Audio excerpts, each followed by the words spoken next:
मैं हूं अयाज ब्रोही और अपने यूट्यूब चैनल से एक और खबर के साथ आपकी खिदमत में हाजिर हूं। और आज दुआ ज़रा के हवाले से आपको अपडेट देंगे, क्योंकि दुआ ज़रा कल से कराची में है। कराची के चाइल्ड प्रोटेक्शन सेल में मौजूद हैं। उनको वहां पे क्या सहूलियात दी जा रही हैं और कैसा उनका ख्याल रखा जा रहा है, और उनके उसके अलावा जो आज कोर्ट में केस था उसमें जो है उनको पेश किया गया या नहीं किया गया, इस हवाले से अंदर की खबर जो है वो शाहिद हुसैन जो सीनियर कोर्ट रिपोर्टर हैं वो लेकर आए हैं, उनसे मालूम करेंगे। शाहिद भाई, ये बताएं कि दुआ ज़रा कल से कराची में है और मेहदी काज़मी के घर से वो जो शेल्टर होम है वो करीब भी है। तो अब बताएं, अंदर की खबर बताएं, क्या खबर है आपके पास, उनका कैसा ख्याल रखा जा रहा है? देखिए, एक तो जो चाइल्ड प्रोटेक्शन ब्यूरो के जो हाई एप्स हैं उनसे मुलाकात हुई, फ़ोन पे बात भी हुई। तो उनका तो ये कहना है कि देखिए, जब तक अदालत का हुक्म नहीं होगा, वो फ़िलवक़्त किसी को मिलने भी नहीं देंगे और ना मिलने की इजाज़त है। इवन के पुलिस वालों को भी मिलने की इजाज़त नहीं है। वहाँ पर लेडीज़ जो है या बच्चों की जो हिफ़ाज़त करने वाली ख़वातीन होती हैं, उनकी ज़िम्मेदारी है कि वो दुआ को और इसके अलावा दीगर बच्चे जितने भी हैं उनको महफ़ूज़ रखें और उनको ना सिर्फ़ सिक्योरिटी बल्कि उनके खाने-पीने, तालीम और तरबियत का भी बंदोबस्त करें, ताकि बच्चे का एक सेफ़ और सिक्योर मुस्तकबिल बनाया जा सके। पुलिस वालों को भी इजाज़त नहीं है। मेहदी अली काज़मी साहब के घर के करीब है, लेकिन उनको इजाज़त नहीं है मिलने की, और उनको इतनी फ़िलवक़्त जल्दी भी नहीं है, जहाँ तक मेरा ख़्याल है, क्योंकि वो कानून पसंद शहरी हैं और उनकी कोशिश ये है कि जो भी हो कानून के मुताबिक हो, तो ही जो है उस पे वो फ़ॉलो करेंगे, और आज तक उन्होंने उसी पे बात बात पे ही अमल किया है।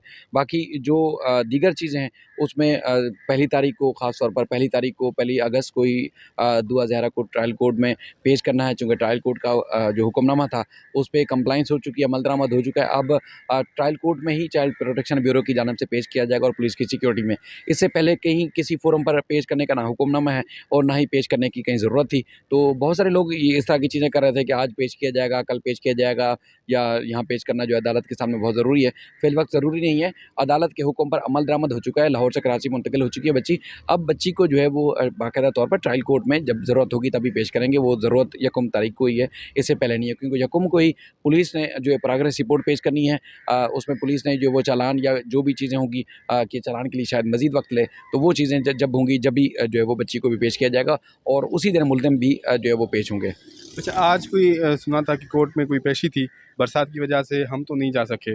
तो क्या मुलजिम को भी नहीं लाया गया, या दुआ ज़रा को कुछ लोग कह रहे थे कि पेश किया जाएगा, लेकिन हमने पहले ही कह दिया था कि दुआ ज़रा को 1 अगस्त से पहले कोर्ट में पेश नहीं किया जाएगा, इस हवाले से कुछ बताएं? तो देखिए, जो अदालतों में रिपोर्टिंग करते हैं उनको इस बात का इल्म होता है कि कोर्ट की जो डेट्स होती हैं उसमें डेट्स में क्या चीज़ें हैं। जैसे कहा गया कि 25 तक जो है वो मुल्ज़िम की ज़मानत है और 25 तक ही है, 26 कल है और 26 को दोबारा पेश होगा। अब उसमें पुलिस या मुद्दई के जो वकील जिब्रान नासिर साहब हैं, वो या फिर प्रोसिक्यूशन वाले हैं, वो दलाइल के लिए अब क्या करते हैं, टाइम लेते हैं, उसी दिन दलाइल करते हैं। वो तो उसी दिन ही तय होगा, यानी कि जिस दिन केस की डेट है, और डेट कल ही है, आज नहीं है। तो इसलिए ट्रायल कोर्ट में जो ज़हीर और उसके भाई जो शब्बीर है, उसकी समाअत जो है कल होगी, आज नहीं है। और उसके बाद फिर एक और उन्होंने दरख्वास्त दायर की थी, ख़ास तौर पर जो उनके अकाउंट्स, बैंक अकाउंट्स ब्लॉक हुए थे, और उसके बाद ये सिंध हाई कोर्ट के हुक्म पे हुए थे, और उसके बाद फिर उनके एनआईसी ब्लॉक थे, तो उनको भी खोलने के हवाले से जो हुक्मनामा है या उसकी दरख्वास्त दायर की गई थी, उसकी समाअत 29 जुलाई को है। इससे पहले कोई समाअत नहीं है। हाँ, कुछ इन्होंने, मेरी ज़राए बताते हैं कि इन्होंने ये फ़ैसला किया है कि दुआ ज़हरा का जो मेडिकल करवाया गया था, नया 10 रुकनी मेडिकल बोर्ड की तश्कील के बाद जो रिपोर्ट सामने आई थी, उस रिपोर्ट को चैलेंज करने का इन्होंने फ़ैसला किया है। और आज चूँकि हाई कोर्ट में, बल्कि कराची में बरसात बहुत ज़्यादा थी, तो जहाँ तक मेरी इत्तलात हैं, अब तक जो है वो अदालत से रजू नहीं कर सके, लेकिन उसको इरादा रखते हैं उस मेडिकल बोर्ड को चैलेंज किया जाए, ताकि जो नया मेडिकल बोर्ड था, उसके ऊपर कोई नया आर्डर लिया जा सके। लेकिन चूँकि सिंध हाई कोर्ट का हुक्मनामा था, जो पहले वाली ओसिफिकेशन टेस्ट की रिपोर्ट थी, उसके ऊपर, तो उसके बाद फिर चूँकि मामला तो सिंध हाई कोर्ट ने भी, सुप्रीम कोर्ट ने भी ट्रायल कोर्ट में भेजा था। यकीनन उनको जो अगर कानून के मुताबिक अगर उनके पास कोई रेमेडी है, तो वो भी कोशिश करेंगे हासिल करने की। लेकिन जो मेरी इत्तलात हैं कि जितनी भी चीज़ें हैं वो कारगर साबित नहीं होंगी, क्योंकि इतनी बड़े और हाई प्रोफाइल मेडिकल बोर्ड ने एक रिपोर्ट जारी कर दी है, तो उसको कलअदम कैसे करार दिया जा सकता है। बहरहाल ये कानूनी जंग है जो लंबी चलेगी। अच्छा, मेहदी काज़मी के हवाले से आपके पास क्या खबर है? कहा जा रहा है कि उनकी तबीयत बहुत दिनों से ख़राब है, और जो व्यूअर्स है वो भी उनकी तबीयत के हवाले से बहुत परेशान है। उनकी तबीयत के हवाले से बता दें, क्या उनसे आपकी कोई बात हुई है? लेकिन लास्ट टाइम जो प्रेस कॉन्फ्रेंस हुई थी कराची प्रेस क्लब पे, तो आपको पता है आजकल मच्छर बहुत ज़्यादा हैं, तो वो शायद किसी मच्छर ने इसी तरह टी-शर्ट पहन के आते हैं, तो वो पहनते ही टी-शर्ट ही हैं ज़्यादातर। तो यहाँ कराची प्रेस क्लब से वापस जाने के बाद उनको बुखार हुआ, और उसके बाद फिर वो बुखार का जब टेस्ट कराया गया तो पता चला कि डेंगू हुआ हुआ है उनको। प्लेटलेट्स जो थे मुसलसल उनके गिर रहे थे, अकाउंट मुसलसल गिर रहे थे। उसके बाद फिर 2 या 3 दिन पहले वो 21,000 तक पहुँच गए थे, यानी कि बहुत नीचे थे। तो उसके बाद फिर शाम में फिर करवाया टेस्ट, और इस तरह उनकी ट्रीटमेंट भरपूर तरीके से जारी है। कुछ देर पहले हमारे एक उनके जो अज़ीज़ हैं, उनसे मेरी बात हुई, तो उनका कहना था कि अब प्लेटलेट जो है उनके अकाउंट जो है तकरीबन 1 लाख से ज़्यादा हो चुके हैं। अब उनकी सेहत दुरुस्त है, बेहतर है, और मुसलसल वो मज़ीद बेहतर से बेहतर हो रहे हैं। तो बाकी जो एक चेमुगैयाँ या इस तरह की लोग जो लाइन देते हैं, तो वो एक सरासर मन घड़ाते हैं, उनको नहीं करना चाहिए। देखिए, दुआ के केस की रिपोर्टिंग हो, वैसे भी ओवरऑल जो रिपोर्टिंग करते हैं ना, जिनको फील्ड में जाना होता है, जिनको चीज़ों का सामना करना पड़ता है, इदारों का सामना करना होता है, वो हमेशा चीज़ों को देखते हैं कि चीज़ का नुकसान क्या होगा, फ़ायदा क्या होगा, या इस खबर के बाद किसी की सेहत पे या किसी चीज़ पे फ़र्क तो नहीं पड़ेगा। लेकिन बहुत सारे लोग इन चीज़ों का ख्याल नहीं रखते। तो मैं पहले दिन से कहता था, देखें, बहुत सारी चीज़ें दुआ के ज़हरा की या ज़हीर से मुतल्लिक़ अभी भी हमें भी पता है। अगर हम यहाँ खड़े होके व्यूज़ के लिए या कुछ इस तरह मुतनाज़ा चीज़ सामने लेके आ जाएँ, कल को वो अदालत में ना हो, तो फिर हम किसको क्या मुँह दिखाने के काबिल रहेंगे? ठीक है, गलतियाँ हम भी करते हैं, बहुत सारे लोग करते हैं, लेकिन इस तरह की गलती ना करें की जाए जिसकी ज़िंदगी पे कोई असर पड़े। तो आप मुस्तकबिल बचाना है, अगर देखें, हर आदमी बच्चियों वाला है, बेटियों वाला है, तो बेटियों वालों का ख़ास तौर पर तो ख़्याल रखना होता है, दूसरों की बेटियों का, कि अपनी खबरों के चक्कर में कभी मेहदी अली काज़मी साहब के ऊपर आप कीचड़ उछालते हैं, कभी जो है वो दुआ ज़हरा के बारे में, और कभी अदालतों में झूठ बोलते हैं, और एक-एक करके झूठ बेनकाब हुआ। कोई एक चीज़ ऐसी नहीं है जो मेरी इत्तलात के मुताबिक या मेरी नॉलेज में जिसमें झूठ आपका बेनकाब ना हुआ हो।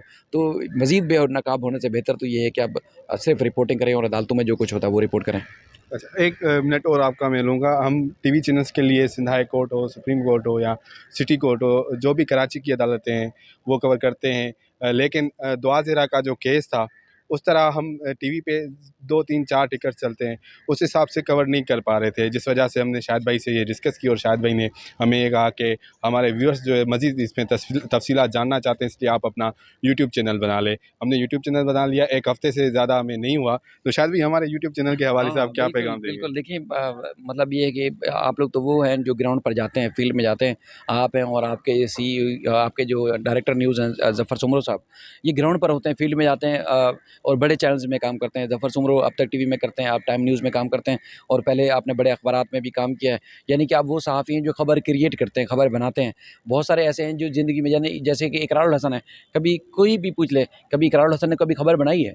कभी उसको बोलें, यार फ़लाँ इवेंट हुआ है, ज़रा खबर बना के दिखा दो, जो अखबार में छपने के काबिल हो। तो मैं चैलेंज करता हूँ, शायद उसको वो खबर भी नहीं बना सकेगा। तो आप लोग बड़े मेहनत करते हैं, फुटवर्क करते हैं, और हमारी भी कोशिश है, हमने भी बड़ी जद्दोजहद की अपने चैनल को कामयाब करने के लिए, और लोगों ने एप्रिशिएट किया, देखते भी हैं। और हम समझते हैं कि जिस तरह हम हैं, तो हमारे दोस्त भी इसी तरह नेक नीति से, ईमानदारी से काम करें, और मैं समझता हूँ कि आप लोग नेक नीति से, ईमानदारी से काम करते हैं, फुटवर्क करते हैं। तो आप लोगों को आपके चैनल को ना सिर्फ देखा जाना चाहिए, बल्कि सब्सक्राइब करें, लाइक करें, कमेंट्स करें, और उसके बाद फिर अगर कोई सजेशन होती है तो सजेशन दिया भी करें।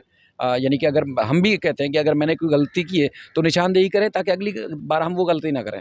ठीक है? लेकिन वो हम चूँकि यूट्यूबर नहीं हैं, सहाफ़ी हैं, तो हमें वो शश या वो झूठ बोल के या इस सनसनी फैला के व्यूज़ लेना नहीं आते, या लोगों की तवज्जो हासिल करना नहीं आती। हम सीधी-सादी खबर देते हैं, और बहुत सारे लोगों को पसंद आती है, बहुत सारे लोगों को नहीं पसंद आती। लेकिन ये है कि शश के नहीं आते। अगर आप शशकों के बगैर ही अगर किसी मेहनती बंदे को अगर एप्रिशिएट करेंगे, या उसको आप उसका सिला देंगे, तो उसका जो है वो अच्छा होगा उसके लिए भी, और मज़ीद हौसला अफ़ज़ाई होगी। तो इसलिए मैं तो ख़ास तौर पर, ज़ाती तौर पर आप दोनों की हौसला अफ़ज़ाई करता हूँ। आप लोगों ने अच्छा किया। देखिए, मैंने भी पूरा दिन यूट्यूब पे, इसलिए, और भी दुआ के अलावा भी कितनी सारी चीज़ें, बिल्कुल। अब 2-3 महीने से सिर्फ दुआ को हम इसलिए ज़्यादा रिपोर्ट कर रहे हैं, क्योंकि हर आदमी, यानी कि आप 3-4 घंटे में अगर आपने कोई वीडियो अपलोड नहीं की, तो उसके बाद आपके पास मैसेज आना शुरू हो जाएंगे, भाई आपने कोई अपडेट नहीं दी। अब ज़ाहिर है, यकीनन कोई नई अपडेट होगी तभी तो हम देंगे। अब बच्ची शेल्टरों में या दारुल उसमें है, जो है बच्ची ख़ासतौर पर चाइल्ड प्रोटेक्शन ब्यूरो में केस की कोई नई डेट नहीं है। अब हम वो लोग तो नहीं है कि खामखा बैठ के सनसनी फैलाएं, किसी न किसी को बैठ के बेचना शुरू कर दें, वो नहीं करते। तो इसलिए मैं आपसे भी यही कहूँगा कि अगर ईमानदारी पे कायम रहेंगे, इसी तरह जद्दोजहद करते रहेंगे, तो आपकी कामयाबी को कोई रोक नहीं सकेगा। अगर कहीं भी आपने कोई मिसयूज़ किया, तो फिर ज़ाहिर है जितनी भी जद्दोजहद कर लें, फिर कामयाब नहीं हो सकेंगे। बिल्कुल शाहिद भाई, बहुत शुक्रिया। हमें मिसयूज़ आप होने भी नहीं देंगे, क्योंकि आपकी रहनुमाई में हम काम कर रहे हैं। इसी जो है खबर के साथ हमें दीजिए इजाज़त, फिर मिलेंगे किसी और खबर के साथ।